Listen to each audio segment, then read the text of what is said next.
bakka argamte saba keenya wajjin akkasuma ammoo gaafiif deebii yookiin ammoo barsiiftee gaafiif deebii isaanii irraa dhageeffattee furmaata itti barbaaduuf bakka argamte akkasuma ammoo bakka yaada kee waan garaa kee keessa jiru kitaaba kanaan barreessitee uummata kee biraan gaattee siin jecha gara gaafiitti yookiin ammoo gara yaada qabuutti itti fufaa jechuudha.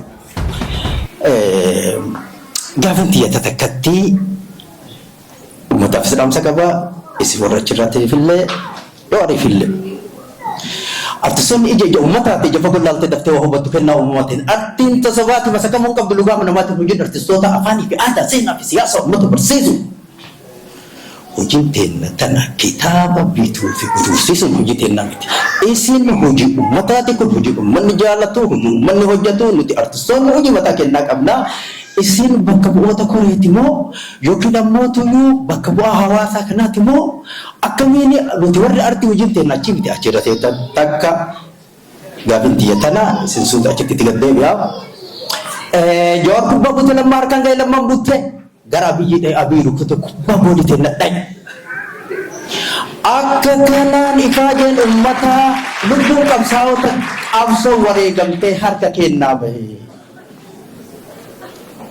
waan uummanni beeku waan achi asii hin qabne uummanni kuni Jawaariin kaleetiif Jawaariin hadhaatiif Jawaariin boruu garagara gaafa achirraa kaatee ati dubbii Jawaar umrii kee kakaleetiin humna kee kakaleetiin sammuu kee kakaleetiin ummata kana onnachiiftee haaraan tokko as bahee waan haaraan gabbu'ee qilleensarra ol baatee dubbii qilleensarra gaffiddee ummata facee jedhu walitti qabdee fuutee qabsoota na achiin geette kubbaa taphattee golbarraan geette osoo gooliin galchin kennitee nu gadi deebi. Kun Jawaari kaleeti gaafsan kan jettuun kan uummanni taa'e jettuun taa'a deemi jettuun deemi cufi jettuun cufa bani jettuun bana. Kun gaafsa waan si amanu waan si jaalatu waan lafarratti hojjetamee ijaan argee hojii ta'e duuka deemeetti kun dubbii kalee irraa haasa'e. Akkas yeroo ta'u ifaajeen uummataa sun dhiigni qabsaa'ota akkasitti lafatti badee sun har'a jaratuu namni kuni kana godhee sana godhee wanni jedhamu hin jiru. Namni qabsoota hin balleessi gaafa sanillee gaafa holomuliyaa galma holomuliyaatti jara kana masaitanii nutti fiddanii gaafa gurmaa waliin akkanuma nu dura teettan qabsoo uummanni Oromoo harka 90 ol fite Oromoodhaan argitees harka 90 booda ay dhufe malee dhiiga ummataatiin kan bakka sana gahe akkamitti ana ta'a osoo qotee hin facaafatin akkamitti namni albee fudhatee oorruu namaa dhufa gaafa an jedhee dubbadhe gaafa holomuliyaa kana booda waan hunduu harka jirtin dhiiga ummataa kanaaf isintu itti gaafatamaa lakkaa jee dubbadhee ture gaafsan namni viidiyoo san of keessaa qabdan tokko hin beeytan gaafa san gaafa galma holomuliyaa amma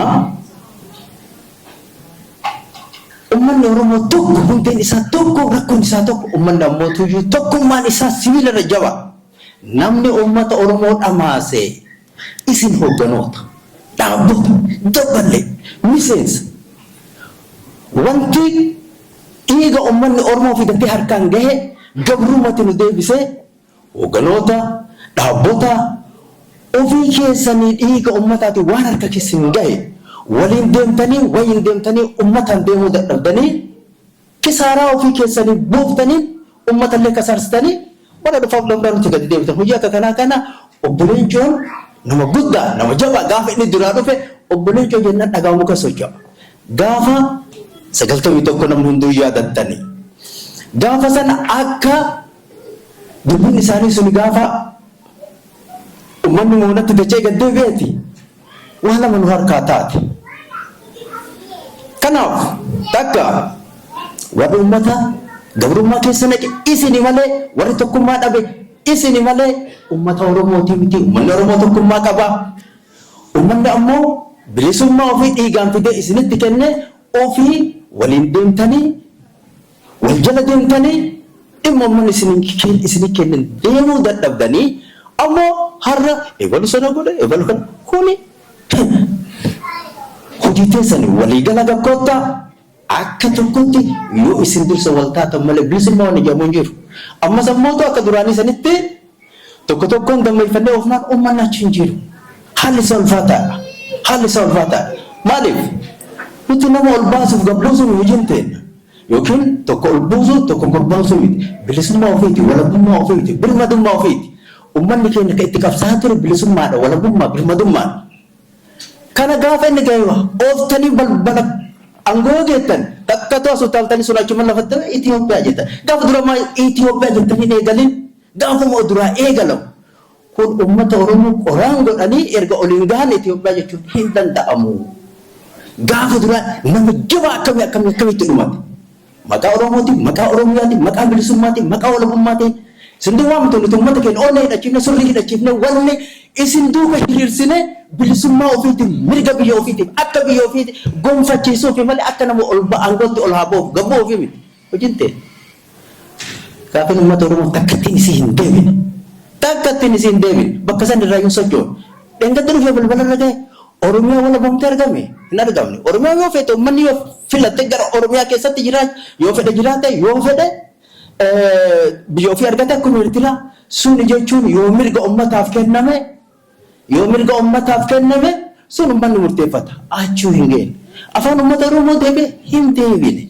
Finfinneen kan namni irratti dhumaa dhufe deebite hin deebine. Maaltu wayyoo maaltu siqe? Maaliif faayidaan nu argan? Saba keessanii buluun jigsaa? Sababa keessanii uummanni dhuumuun hidhamuun oolu arraasitti jira. Qabsoo hundeen beertuu keessa isii fagoo haa taatu malatti hayni irraa tuqamte garuu haga uummanni Oromoo orga cabee kaasee halkan tokko rafna guyyaa tokko hin ta'in deemsa bara dheeraa waggaa kumaatama irra wareegaa ture. Bilisummaan isaa takka ta'e harka isaa hin geenne.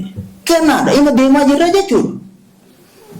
Kana rakkoo teessan fiddanii akkamitti mariif dhiyaata? Mariif hin dhiyaatamu kun rakkoo teessan hiikkachuu kan danda'u isin rakkinni hoogganoota irra jira, dhaabota irra jira, waliin hin dhaabbattan. Kanaafuu uummata Oromoo bira hin jiru kun gaafa isin bira jirti gaafa seessan san tun achuma irratti hojii ta'u gaafa gara gaafii kiyyaate yooma yaada kana qabattee gadi dhuftu ati Jawaar kalee Jawaar uf danda'a socho'aadha. Jawaar hadhaa Jawaar dhaaba kafaa'ooti akka namanti ati hooggana dhaaba kafaa'oo keessaa hooggana ammaaf jabaa akkanuma akkanaa miti hooggana kafaa'oo ta'e akkanayyuu Jawaar hooggana kafaa'ooti. Akka nama deebisuu barbaadamu akkam booda deebisu. Lakki gurruma keetti achi yoo naan jetti tanuma jechuu isaati. Akkana kunuuna. Gaafsan Jawaar uf danda'a har'a wayita gaafii kana nu deebistu akka kafaa'ootitti nu mari'achiisaa jirtaa yoo kataatu taate akka kafaa'ootti si gaafanna akka Jawaar kee kalleetitti ammoo akka kallee si gaafannaaf si hin jedhe kanaaf si gaafadhe akka kafaa'oo yoo taate hoogganni kuni abbaan keenya namni guddaan qabsaayaan jabaan obbo Mararaan umrii ofii guutuu bara Haile Sillaasee keessa kanuma nagaa kanaan oofaa turan. Umrii ofii guutuu isaaf ammootu abbaan keenya bulchaa. Egaa dhaabbonni kun walitti dabalameetiin dhaaba tokko jijjiirame malee bara dheeraa deemaa turan. Haga har'aa hidhaan du'aan ajjeefamni isaan irraan dhaaban. Kanarraa akkamittiin barnoonni karaa obboleeyyii irraa karaa isaanii irraa osoo hin argamin har'allee karaa nagaa hojjetu biyyi sun Afrikaa keessatti nageenyi jiru dhugaati nama barnoota addunyaa ka siyaasaa baratte. Barnoota addunyaa ka siyaasaa baratte sun karaa nagaati karaa dimokiraasiiti karaa wal mariiti. Afrikaa keessa dubbiin akkasii hin jiru. Maaliif Afrikaa keessatti waan har'aa lafarratti hin jirre ammoo akkamitti hojjechuuf dhufnaan hin ulfaata. Kanaaf dubbina nama jechuutti gara mataa kee dubbii tiyyatti achi sii deemu biyya ati Itoophiyaa biyya itti dhalatte biyya ofii fiddee bilisoomsitee itti kennite irratti mirga kee dhabdee ollaa keessattuu dadhabdeetiin achirraa har'a kitaaballee gurgurachuu dadhabdee keessatti dimokiraasiin garasittiin dhufaa yaadda. Itoophiyaa dhiisi Afrikuma keessattuu kun hin ulfaata. Ammoo akkana jedhu kun ammoo nagaa hin barbaachisu. Nageenya akkam barbaachisa? Rakkanneeti yookiin rakkataniiti malee namni qawwee takka dhukaasuu barbaadu hin jiru. Nagaa barbaada. Namni nagaa barbaada. Tokkochi isaa nageenya jibba hin qabu namni. Namni tokkochuyyuu akka inni lolatti wanni isa oofaa hin jiru rakkateeti bakka itti waan godhu yoo dhabe namni filmaata du'uuf jiraachuu jidduu keessatti waan seeneef. Wayita'aati karaa nagaa kana argi dubbattu kana karaa nagaa gaarii baga dubbatte ammoo waan si duraa dheeraa waan amma keessa jirtuuf waan uf dura keessa jirtullee hagam laalteetti jechuu kiyya hagam laaltee jechuun maalinni gadi bu'aa jarri kun amma mootummaan kufaadha jetteen kufa Egerii wayita gad dhufe hoo isin ammallee karaa nagaati warra harka qullaati warra qawweetu ammallee gamaa gamanaan dhufaa jira. Warri qawween dhufee akkamitti tolaan namatti kenna jettee yaadde. Akka isintu waa qopheeffateetini qawwee qabamoo isintu ammoo warra qawweedhaan bara dargi irraa nama bulche kanatu achuma taa'ee isaan kana jijjiirra jettammoo namni kuni moo warri qawwee ka gamaa gamana dhaabatu kunilleeni ofifuu gana qabsoo guddaa isaan eeggata. Isin warra harka qullaa jidduu jiru dhiisi. Isiniif uummanilleen oydaadha. Biyyi suni biyya qawwee irratti hundooyti. Biyya ammootu humna irratti hundooyti. Afrikaan ammoo bakka ati jettu kan hin geenne. Ati ammoo nama waan kana hunda irraa baratee hundeedhaan barmoota qabdu ta'uu akka gaariitti si beeka. Akka gaariitti uummanilleen si beeka. Yaadni kee yaada guddaadha. Uummanni achi sii dhufa. Gaafin kiyya kana.